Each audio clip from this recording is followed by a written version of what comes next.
بسم الله الرحمن الرحيم. وتحليل مباراة الزمالك وحرس الحدود، مش اللي انتهت بفوز الزمالك، صح كده؟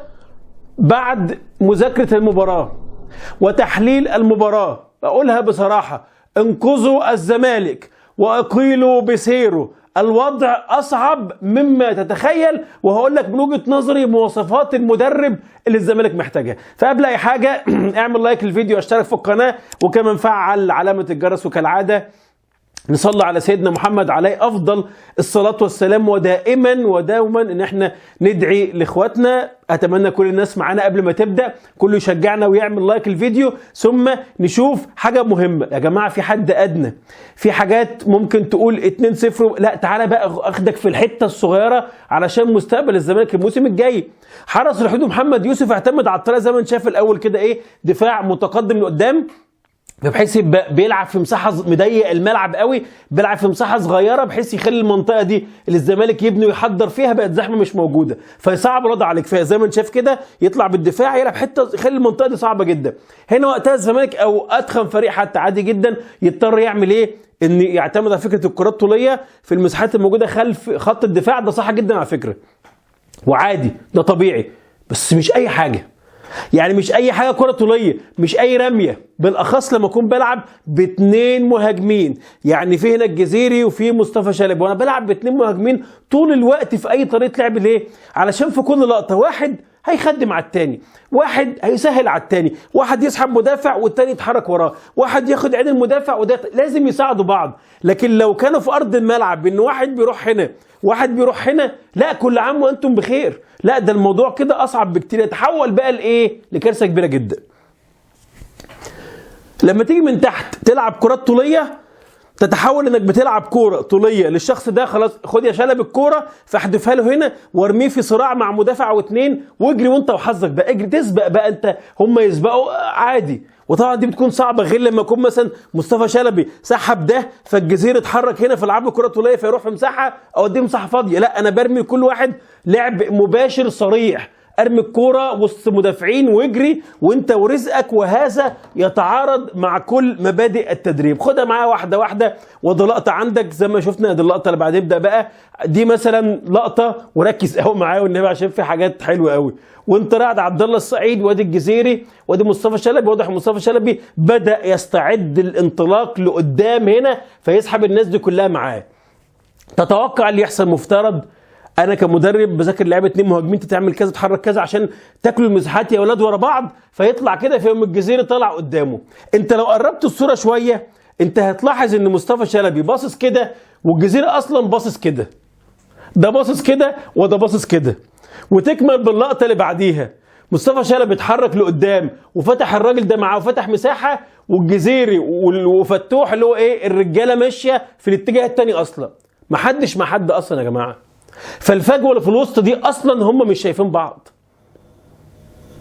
هحط مصطفى شلبي ما هو مقفول عليه، هوديها للجزيري ما هو مقفول عليه، ده شرق وده غرب. فعبد الله السعيد لما حتى لعب الكره في المنطقه دي اللي هي المنطقه الصح، شوف المنطقه بين الجزيري وشلبي مش حد، ده بيبص على ده وده بيبص على ده. شغل مدرب وما تقوليش لعيبه، وهقول لك ليه. وما كانش المدرب يصلح بعض الحاجات عند اللعيبه منها التحركات، يبقى بيشتغل ايه؟ انا مش بقول لك انه هيحول اللاعب يخليه مارادونا، لا، او يصلح كوره ناقصه، لا، بس يصلح بعض الحاجات. لان انا في مصر بشكل عام كاهلي حتى وزمالك، كام لاعب بيجي لي بيكون لاعب متعلم وفاهم ودارس ودماغه حلوه وبيشتغل لوحده، يتعدوا على الصوابع. بقيت اللعيبه في مصر بجيب لعيبه عندها نقط كتيره، فانت ما تجيش تقول لي بقى ايه اصل المدرب والله يعلم اللعيب. ايوه يعلم اللعيبه، وما انا جايب مدرب ليه؟ انا مش جايب لعيبه سوبر ستار كلها. فلما يكون عنده لاعب داخل يعني 9000 حاجه ناقصه ويمشي المدرب واللاعب لسه عنده 9000 حاجه ناقصه، يبقى المدرب ما عملش اي حاجه.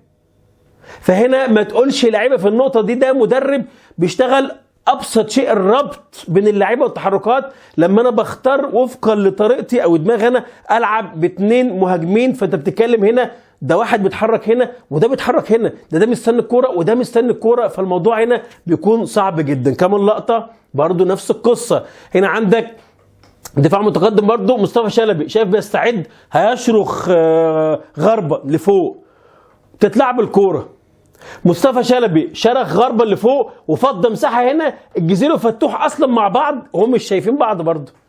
يعني ده مشى هناك وانا والجزيري وفتوح واقفين هنا، اتفتحت مساحه في الوسط هنا، احنا مش مع بعض. احنا ما بنقعدش مع بعض قبل الماتش كده على السبوره وشغل تكتكس صح بتحركات صح علشان تنزل تحصل. هو كل واحد بيجتهد فرديا، وهقول لك دلوقتي ليه بيصير بيعمل كده ومدربين كتير، وايه مواصفات المدرب يكون محتاجه الزمالك. ده ابسط شيء. فانا هنا بعمل ايه؟ بلعب كره طوليه مباشره على شلبي. ليه؟ هرميها له وسط الاثنين دول ويمشي يا معلم سباق سرعه لوحدك، اللي هو لسه شارع السبوره، روح بشكل مباشر فردي، ما وديتش واحد مرتاح ابدا في لقطه، فتروح الكوره ارمي بقى، اجري بقى ارمح. فطبعا معاه اتنين مش مرتاح، فيطلع حارس المرمى يحط ايده يقطع الكوره. كمان واحده برده نفس اللقطه برده اتلعبت من ورا، دي برده اللقطه اللي بعديها الجزيري بيفتح هنا وساحب وقطع الراجل معاه، وشلبي ولسه دلوقتي بدا يتحرك في الاخر، رغم انه شوف عمال تفتح مساحات، انت اصلا ما بتقربش حتى المساحه دي ولا همسه، اصلا ما بتروحش تحط رجلك اصلا فيها. فالنتيجه معروف في الاخر، تطلع الكوره طوليه في الاخر ودي اللقطه دي هي لوحدها كده مش مكملها، انا جايبها لوحدها بس. ده دونجا ودول اتنين المهاجمين، ده لو بقيت في الفيديو بقى واخد ده وبيزقه لهنا، والجزيري واخد ده وبيزقه لهنا، او المنطقه دي عفشه يعني اللي مش فاهم يعني. تعال نقرب كده خلينا بقى، ده ساحب وده ساحب، ايوه ودي يا رجاله بقى، عارف يعني لو كنا كملنا الهجمه كان الجزيري هيروح كده ومصطفى شلبي هيروح كده، وان اي قطع في اي مساحه او اي حد يتحرك تحرك يعني يتكامل مع الثاني مش موجوده. فدي ايه؟ ده نزل يلعب بدماغه وده نزل يلعب بدماغه، وده الوضع الموجود مع ترجمه الكلام ده يا جماعه وفقا لكره ستاتس. الزمالك سدد 90 دقيقه تسديدتين فقط على حرس الحدود اللي جاب فيهم الاهداف، واحده اللي هي كانت خبطت وضربه الجزاء وانشطها شوطه حتى وسط الزحمه، والثانيه ناصر منسي اللي في الاخر واخد كره في مساحه فاضيه. تخيل فقط، عشان انت ما بتعملش اي حاجه ممكن توصلك في الاخر. بسيرو الوضع صعب، وانا مش بتكلم هنا عن بعض الحاجات التفاصيل اللي ممكن، انا بتكلم عن الاساس مش موجود اصلا، لا الاساس اللي فيه لا صعب. يعني الموسم يخلص ده ايا كانت نتيجته وشكرا بسيرو، ويجي مدرب جديد يبدا ياخد فتره اعداده كامله. الموضوع ده بالنسبه لي منتهي. والغريب ان هقول لك ليه بقى دلوقتي كمان، الغريب ان بسيرو هو مش ضايع يا جماعه لهذه الدرجه، بس في لغز في الموضوع هقول لك عليه.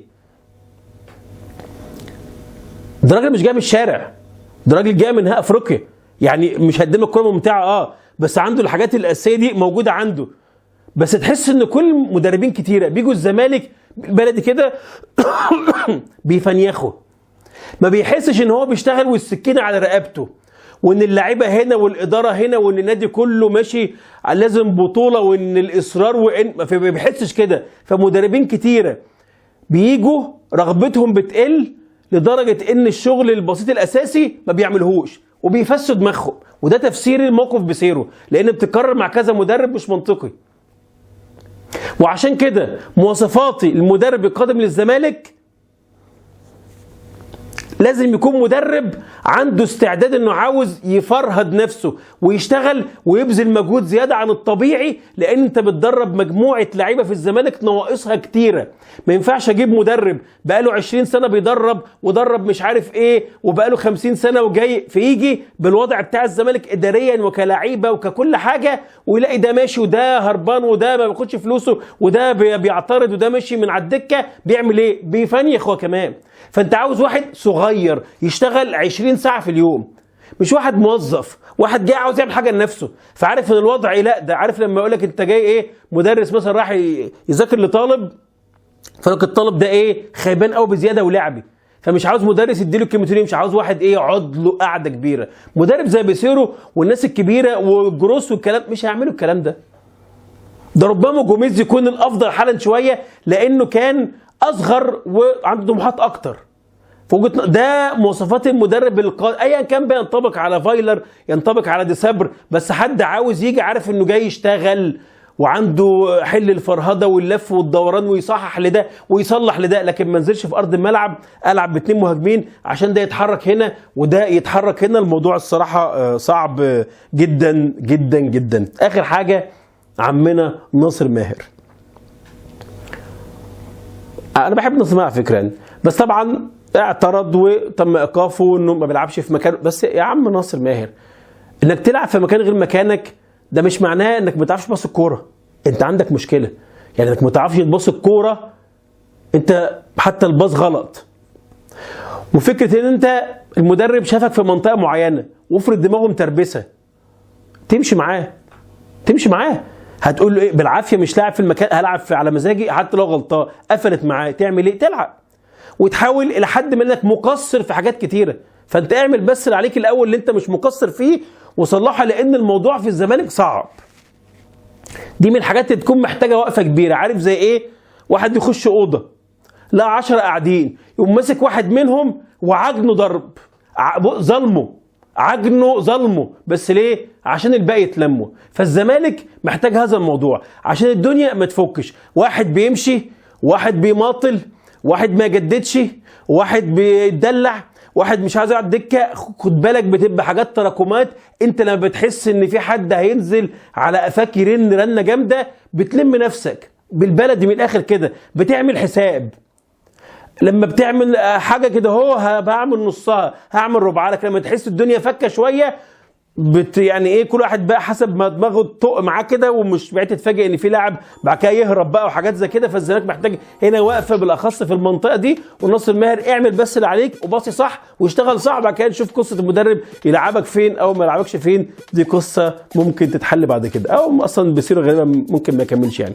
ده كل الكلام معايا في الحلقه. وفي الاخر السؤال بالنسبه لك وفقا للمواصفات اللي قلتها، مدرب صغير في السن عاوز يشتغل يتعب، لو عندك اسم كده تنطبق عليه هذه المواصفات اكتبه في الكومنتات. في النهايه اعمل لايك للفيديو واشترك في القناه، وقبل اي حاجه خليها دايما في الشبكه.